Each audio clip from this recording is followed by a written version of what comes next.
présente quelques livres qui me restent de feu mon mari. Caius de Verbrac. Voilà. Des livres sur les dieux égyptiens antiques et une saga familiale en Afrique, au Cameroun et au Zaïre.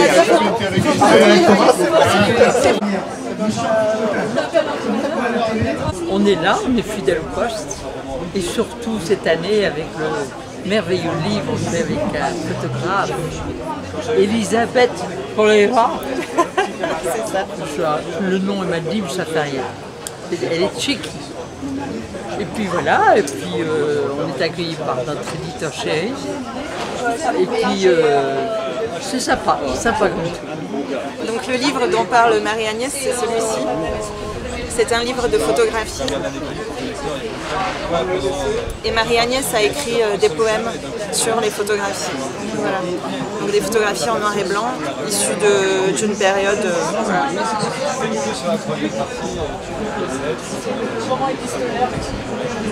Moi je suis toujours à la Gauloise, les célèbres éditions La Gauloise. Après avoir commencé aux éditions Ara IM2 à l'époque, les éditions de César Carré, pour ceux qui l'ont connu. Et aujourd'hui, avec la Gauloise, ça se passe bien, puisque j'ai sorti un premier livre qui est un polar, qui se passe à Villeneuve-Loubet, qui s'appelle L'odeur des cafards, et le deuxième qui est en gestation, qui devrait sortir en octobre 2024, et qui va s'appeler Métal Noir. Alors Métal Noir, ça n'a absolument rien à voir. Je parle d'un groupe de hard rock anglais qui fait une tournée en Russie et dans différentes capitales européennes.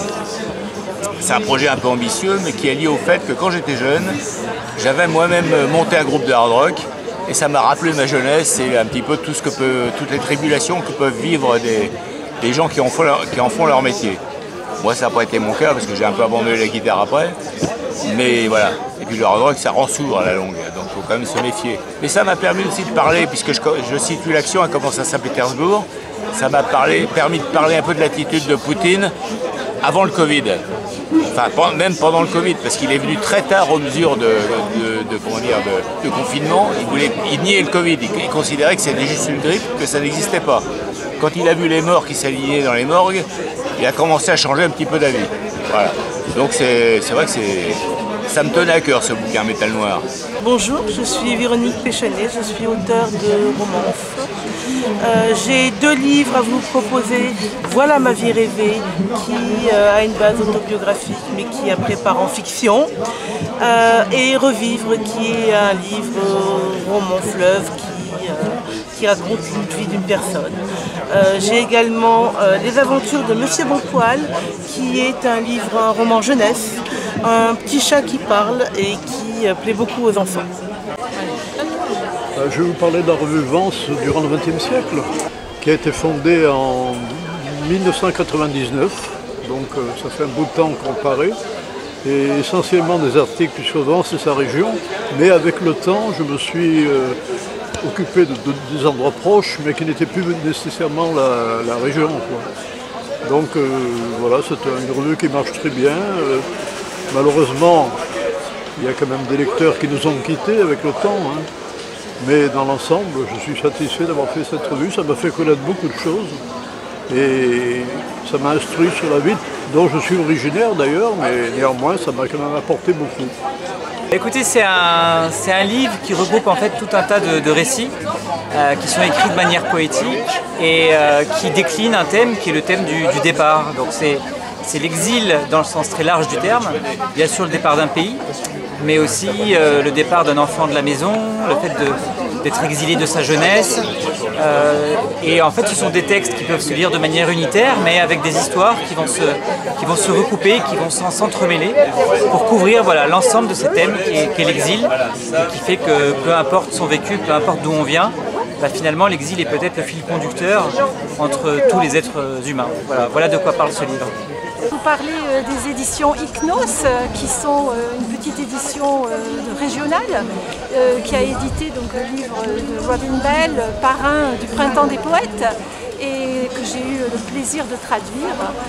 Ariel Rometti est une éditrice qui travaille avant tout avec des coups de cœur. Elle peut se permettre donc d'éditer des personnes qui sont liées par l'amitié, et elle réunit aussi bien des artistes que des poètes et des écrivains dans des éditions de très belle qualité, toujours très soignées. Et ça a été un plaisir de travailler avec elle. J'aime bien mélanger le dessin et un joli texte qui le met en valeur. J'adore coller les petits rubans, les petits motifs, faire des fonds avec de l'or et de l'argent, donc jouer avec les matières, organiser ma mise en page. Voilà. Le petit galet peint à la main, un pinceau à 3 plumes, et puis là-dedans... Et là, dedans, vous avez toutes les reproductions des faïences du 18e, avec... voilà.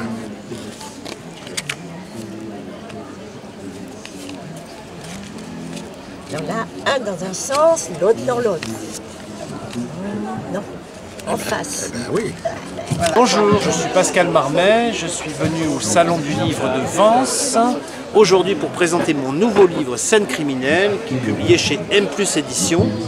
Et alors en parallèle, j'ai bien sûr tous mes romans historiques également qui ont été publiés aux éditions du Rocher, le roman du café bien sûr, le roman du parfum publié dans la collection Vladimir Fedorovski. Et j'ai également une petite surprise, c'est que j'ai un roman qui était sorti en grand format en 2022 qu'ils ont mis en poche en mini plus cette année. Il s'appelle Exécution, c'est une enquête du commandant Chanel.